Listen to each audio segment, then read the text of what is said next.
Hi, I'm Brent Mason, founder and president of Citizens Consulting Group. Today I wanted to talk to you about using a loading spinner in Power Apps. At first this can seem a little bit complicated, but I think with a quick example that I'm able to show you here, we'll be able to make it simple so you'll be able to use it easily. At the end, I'll also take and show you how to do your own custom spinner, which will allow you to use your own graphic, colors, and other options. All right, let's get started. Here I have a simple canvas app that I put together. Basically it has three things on it. It has a label. We have a combo box that doesn't have anything really in it, but when I use it you can see we have a couple items. And I have a button, and what's going to happen when we click the button is going to call a Power Automate flow to get the time, and there's a 5-second delay on that before the time is returned. Now, I do want to note that there are easier ways to get time in a Power App than using a Power Automate flow, but this is something that gives you an idea. Is when you click the button, you call the Power Automate flow, and it takes a few seconds for it to come back. This is used to simulate other longer operations you might use inside of Power Automate, thus having the need for a spinner. First thing we need to do is add the spinner.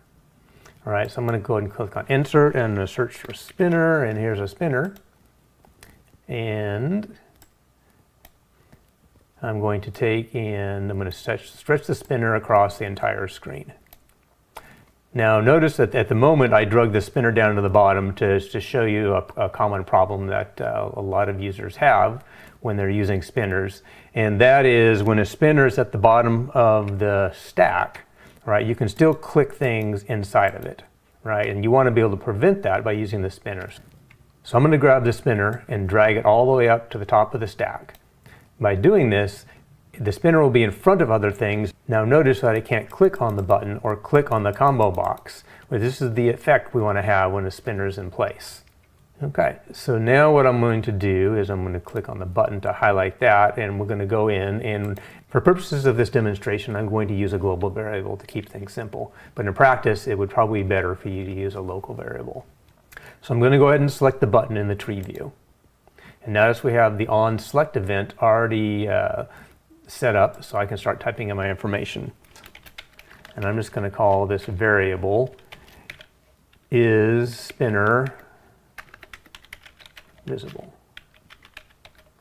And in this case I'm going to set this to true and do a semicolon. Now I'm going to set my variable called var time equal to the value that's returned from the Power Automate flow. So var time, and I've already loaded in, just to show you here, I've already loaded in the flow called get time with delay. So get time with delay, run, there's no parameters to pass into it, and the result is time. Just going to do that and put a semicolon again, and then I'm just going to simply copy this line up here, paste it down here, and change this to false.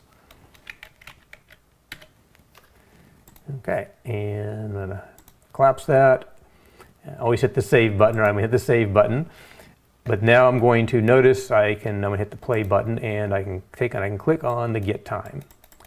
Wait, I can't click on get time. Why is that? Okay, that's the common thing that I see users have, right? Once again, it's because the spinner is still on top of everything, so I can't click on anything to make anything happen. So I do need to wire this up to my variable, right? So I'm using the visible property of the spinner, and right now it's true. If I set this to false, you notice that now I can click on things and make things happen. All right, but we want to wire it up to the variable, so I'm going to say var is spinner visible. All right, and now that's set to false, so I'm going to hit the play in the app, and I'm going to click on get time. And now notice I'm trying to click on other things and nothing is happening, which is exactly what we want. Now there's the time, and now I can click on my combo box. I can get time again, which brings the spinner back up as expected, and it'll get the new time. So in the simplest case, this is the key things you need to remember about the spinner. One, wire the visible property up to a variable, and then have some action or set of actions that take and set that variable to true when you want the spinner to show, and then set it to false when you want it to disappear. Now, some of the challenges I find with the standard out-of-the-box spinner is, one, you can't really change the graphic, right? So when I click on this, I have this little tiny spinner. Yeah, I can change it over here to make it big. The other thing is it's not necessarily clear to me, yeah, the spinner's spinning, but there's nothing kind of hiding or on top of the controls so that I kind of get an idea as a user, oh yeah, I can't really click anything at the moment. All right, now you can take with appearance and you can change this to inverted. All right, I'm gonna click on this, but now you get this, right? And yeah, you can put labels on it and other data, but I just don't find that's as intuitive as it could be. That's when I like to use the custom spinner. All right, so in this case, I'm just gonna go ahead and I'm gonna delete the spinner. Just get rid of it altogether. Now, I'm not changing any of the other code that's in here. Simply just gonna take and I'm gonna add a container. And I'm just going to use a standard regular old container. And I'm going to stretch it out to be the width of the screen.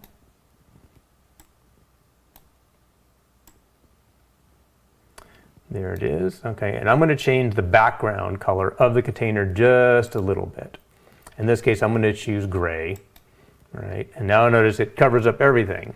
But if I go to the fill property and I change the last parameter here, which is the alpha, and I say 0.1 for example, now notice you can see there is some grayness to it.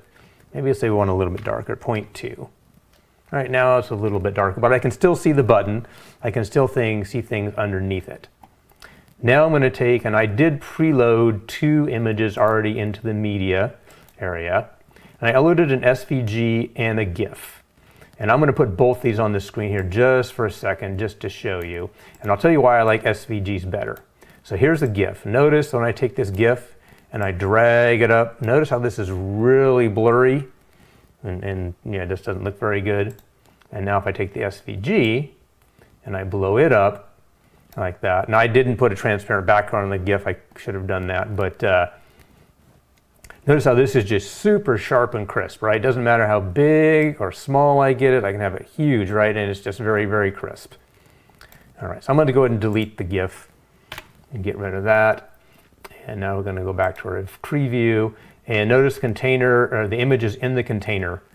Now I could take and try to center it exactly and change my X and Y values manually to get that. But if you happen to have different size screens or different things that get in the way, it's a lot better to do a little bit of a coding here. So I'm just going to take and type, I want the X property of the spinner to be the width of the parent, and then in this case that's the container. So I'm going to say parent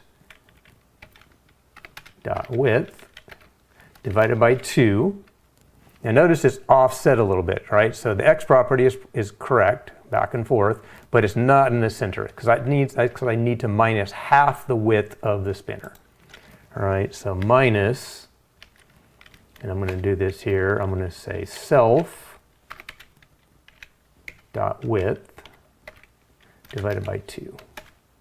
When I do that, we're exactly left and right centered where we want.